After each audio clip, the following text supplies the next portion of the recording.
Bon alors les amis, on est toujours dans ce combat des maîtres des 10 ans. La deuxième demi-finale va opposer Xavier et Paul. Respectivement 76 participations. Xavier est le seul à avoir remis son titre comme ça. Il m'a dit un jour, j'ai trouvé un travail. C'est le seul à avoir arrêté. Et Paul, 153 participations. On va commencer par Paul parce que tu es le plus capé, le plus titré. Ça te rappelle de bons souvenirs, Paul? Ça me rappelle Luc Capet. D'accord, 60 secondes pour toi. Est-ce que tu es prêt? Oui, je suis prêt. Et Bonne chance bonne chance à à tous les Xavier. deux. Bonne chance.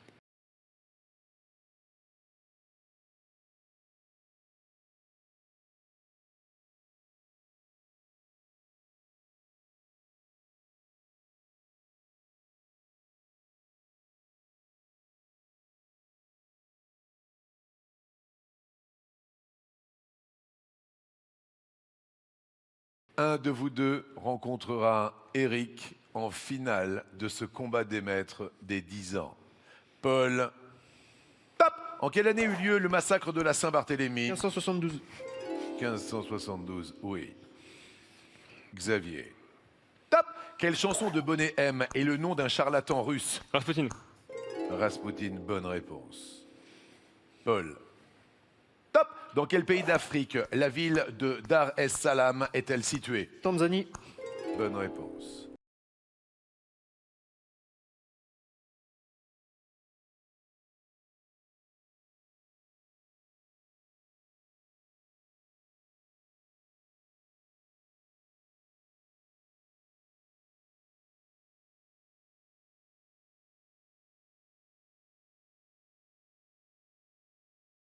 Xavier. Top! Quel nom portait Volgograd dans les années 50? Stalingrad. Oui. Paul. Oui. Top! Quelle nymphe a retenu Ulysse pendant de nombreuses années? Calypso. Oui. On peut parler de Calypso un petit peu? Elle a retenu Ulysse sur l'île d'Ogygie pendant 10 ans et avant de quitter l'île pour terminer son tour, retrouver Ithaque. Voilà, Merci. de rien. Xavier. Top! Quelles sont les deux couleurs du drapeau du Tonga? Rouge et blanc. Rouge et blanc est une bonne réponse.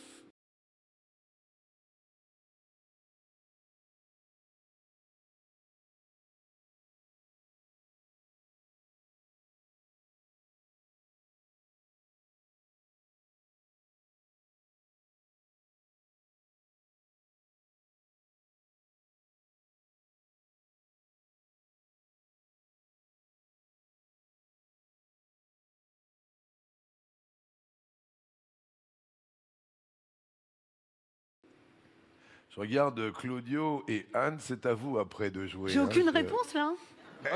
Ah bon? Mais moi, je comprends même pas les questions. Merci beaucoup, Claudio. Attention, Paul. Oui. Top! Avec Mozart et Beethoven, quel musicien forme la trinité classique viennoise? Joseph Haydn. Haydn est une bonne réponse. Xavier. Top! Quel était le prénom du général Grant qui remporta la guerre de sécession? Ulysse. Ulysse C'est Grant. en anglais. Oui.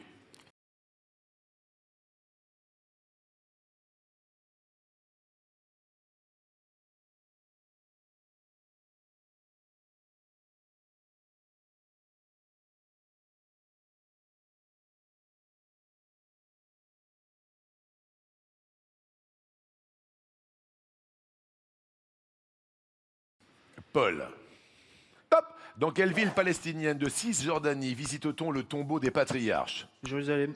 Hébron. Quelle est la forme d'un terrain de football? Rectangulaire. Oui.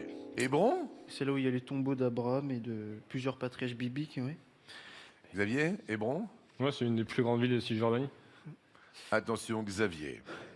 Top! Sous quel nom est plus connue la danseuse et aventurière néerlandaise Margaretha Gestrudazel? Matari. Matahari. Bien attendre la fin de l'intitulé. Matahari est une bonne réponse.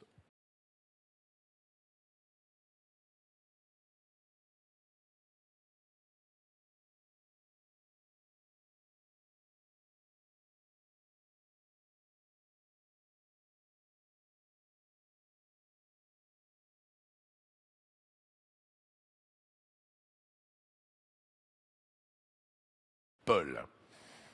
Top. Quel compositeur a fondé le festival de Bayreuth pour y exécuter ses propres Wagner. œuvres? Wagner.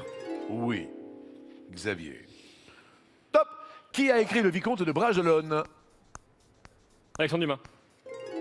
Tu peux nous en parler? C'est la suite des Trois Mousquetaires. Attention, Paul. Top. Quelle romancière française est l'auteur de Chéri, Sido et Gigi? Colette. On peut parler de Colette? Oui. Née en quelle année? 1873. Qui nous a quittés, hein?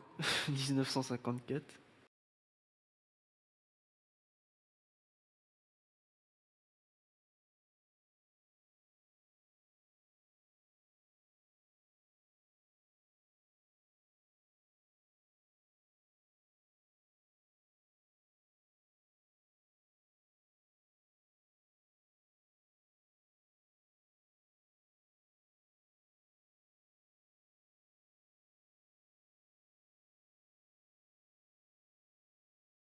Elle a écrit Sido, qui est une biographie de sa personne, et avec Willy, elle écrit de nombreux livres.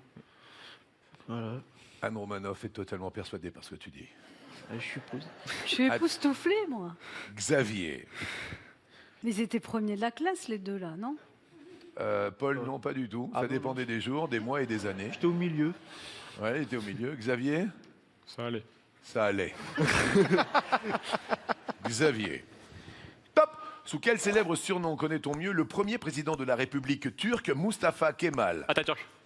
Tu peux nous en parler?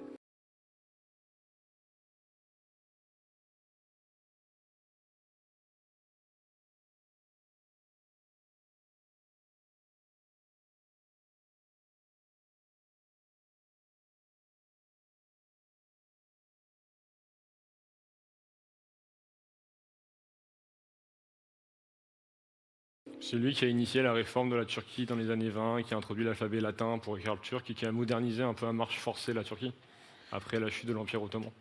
Il fait quoi comme métier, Xavier Je suis ingénieur. Ah, c'est tout?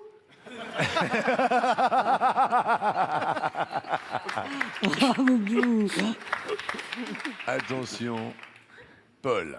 Oui. Top. Quel était le prénom du savant suédois Celsius dont le nom est associé au degré centigrade? Anders. Anders. Celsius. Celsius.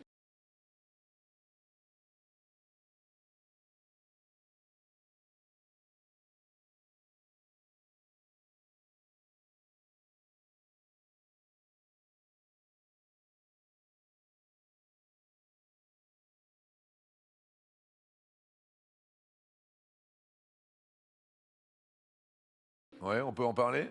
Et qui a fondé l'échelle de température qui porte son nom, utilisée dans de nombreux pays européens, voilà, correspond à 32 degrés Fahrenheit à zéro. Merci beaucoup. Voilà. Xavier. Top. Quel surnom a été donné à Jeanne l'Aînée, qui symbolise la résistance de Beauvais face à Charles le Téméraire? Jeanne Hachette. Jeanne Hachette est une bonne réponse. Paul. Top. Quelle bataille napoléonienne est appelée victoire de la Belle Alliance par les Allemands? Leipzig. Waterloo. Quelle partie des lunettes peuvent être à double foyer? Les verts.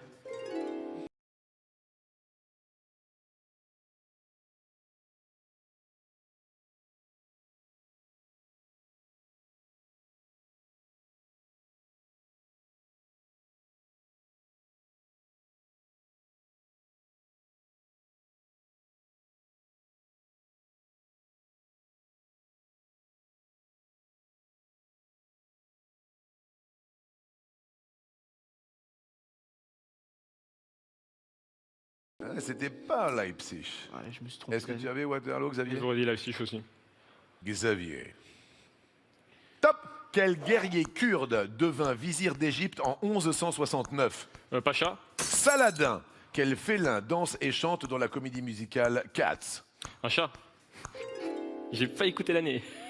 Aïe, aïe, aïe, aïe, aïe. Saladin. Oui, Saladin, bah, c'était à l'époque des premières croisades, c'est le grand entre guillemets ennemi des croisés.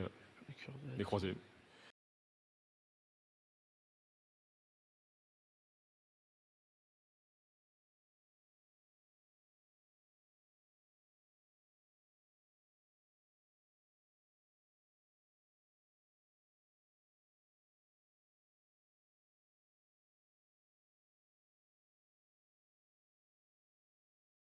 Paul, 14 secondes 16 centièmes.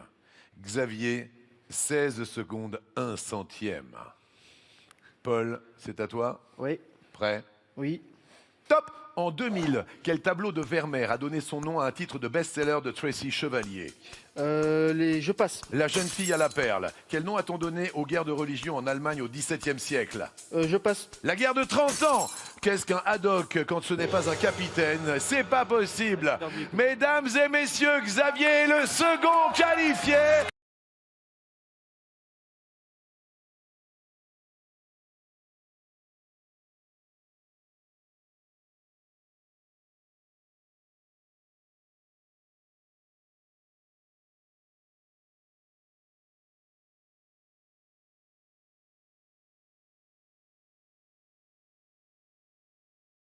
Paul perd en demi-finale, mais je voudrais qu'on applaudisse très très fort le parcours incroyable de l'homme qui a été élu chouchou des téléspectateurs, qui s'est battu jusqu'au bout, mais Xavier a été le plus fort. Il va affronter Eric en finale. Mesdames et messieurs, merci à Paul.